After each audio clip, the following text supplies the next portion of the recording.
مزید اپڈیٹس کے لیے ہمارے چینل کو سبسکرائب کریں اور اسے اپنے دوستوں کے ساتھ شیئر کریں۔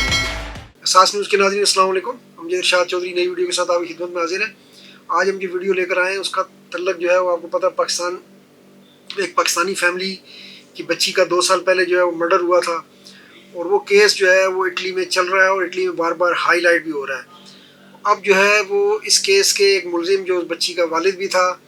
شبیر حسین، اسے جو ہے وہ دسمبر میں اٹلی لے کر آئے گئے تھے،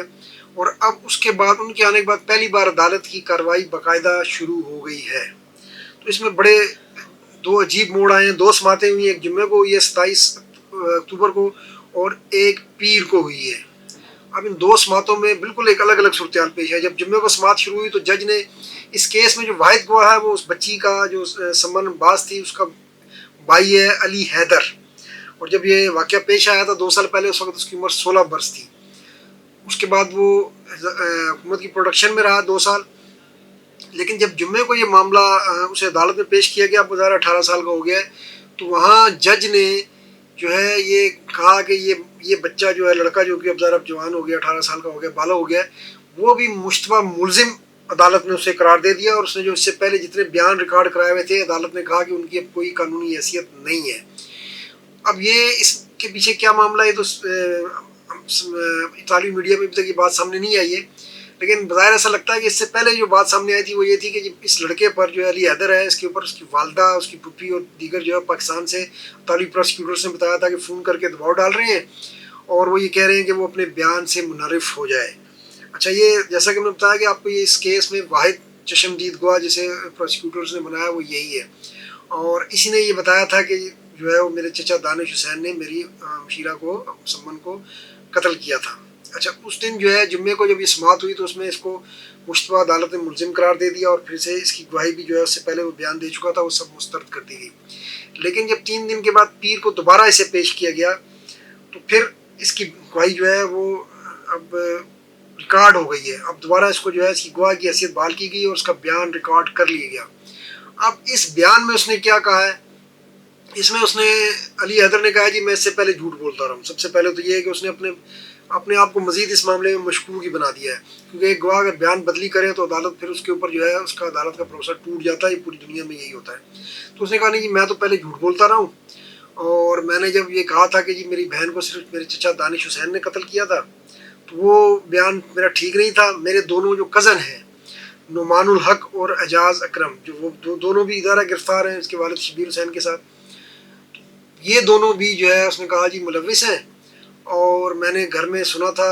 باتیں کرتے وقت، اس نے اپنے والد کو اور والدہ کا بھی نام لیا کہ جی وہ بھی کمرے اوپر موجود تھے، اور یہ دانش حسین چچا بھی موجود تھا اور دونوں کزن بھی موجود تھے، تو یہ جو ہے وہ سمن کی جو ہے باڈی کو جو ہے اس کو ڈسپوز آف کرنے کی جو ہے وہ باتیں کر رہے تھے کہ کہہ رہے تھے گڑھا کھودنا ہوگا، اور اس طرح کی باتیں کر رہے تھے۔ اب اس نے جو نیا بیان دیا ہے، پھر ایک اور اس نے یہ بیان دیا ہے جی مجھے تو یہ نعمان الحق اور اعجاز اکرم بھی ملوث ہیں اس میں، اور میں نے پہلے بیان جو ہے وہ والد کے دباؤ پر دیا تھا۔ اب اس نے والد کے خلاف بھی جو ہے ایک اور الزام کا اضافہ کیا ہے کہ اس نے گواہ کو ڈرایا دھمکایا بھی۔ تو نے کہا جی میرا والد جو ہے مجھے فون کر کے جا رہا ہے، اس وقت وہ پاکستان میں تھا، مجھے میرے پہ دباؤ ڈالتا تھا اور ڈراتا تھا، اور میں ڈر گیا تھا، میری عمر اس وقت کم تھی، تو اس لیے میں نے جو ہے اپنے دونوں کزنس کو کہا تھا کہ ان کو کوئی ہاتھ نہیں ہے اور صرف میرے چچا نے یہ قتل کیا ہے۔ اب جو ہے اس نے کہا ہے جی وہ نعمان الحق جو ہے اس کا کزن ہے، اس نے مجھے بتایا تھا کہ جی وہ ہم نے جو ہے وہ سمن کو فلاں جگہ پہ جو ہے وہ کر دیا ہے، کیونکہ میں نے اسے کہا تھا کہ مجھے بہن کی آخری آرام گاہ پہ لے کر جاؤ، تو اس نے مجھے وہاں پر بتایا تھا کہ اسے یہیں پر کسی جو بھی جگہ تھی نوی لارا کے قریب، وہ اس جگہ مجھے لے کر گیا تھا۔ ایک تو اس نے اب نعمان الحق کے خلاف بھی کا بیان دے دیا، لیکن یہاں پر جب پروسیکیوٹر نے اس سے سوال کیا کہ اگر آپ کو یہ بتایا تھا نعمان الحق نے، پروسیکیوٹر نہیں سوری جو ان کے وکیل نے، نعمان کے وکیل نے، تو پھر آپ نے نشاندہی کیوں نہیں کر سکے بعد میں؟ کیونکہ جو اس کے باڈی کے پارٹس ملے تھے 2 سال کے بعد تقریباً، وہ تو اس کے چچا دانش حسین کی نشاندہی پر ملے تھے، علی حیدر کی نشاندہی پر تو نہیں ملے تھے۔ تو اس نے کہا نہیں وہ میں جگہ بھول گیا تھا، مجھے جو ہے وہ اس جگہ کی پکی یاد نہیں رہی تھی، اور اس نے اشارے سے کہا تھا کہ شاید یہاں پر ہے،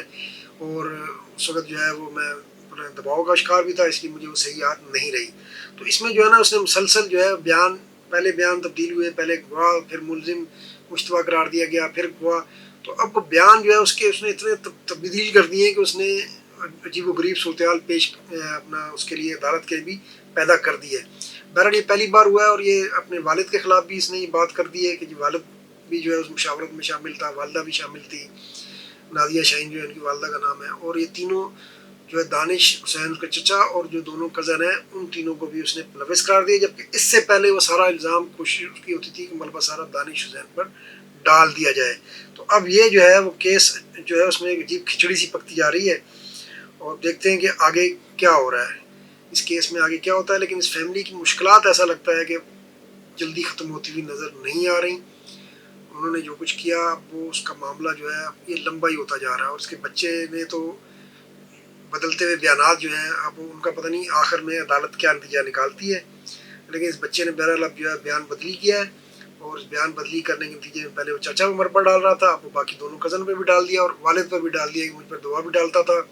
بیان بدلی کرنے کے لیے، اور یہ بھی کہ میں نے وہ باتیں سنی تھی، وہ کمرے میں آپس میں باتیں بھی کر رہے تھے۔ تو آج کے لیے اتنا ہی، انشاءاللہ پھر ملیں گے، اللہ حافظ۔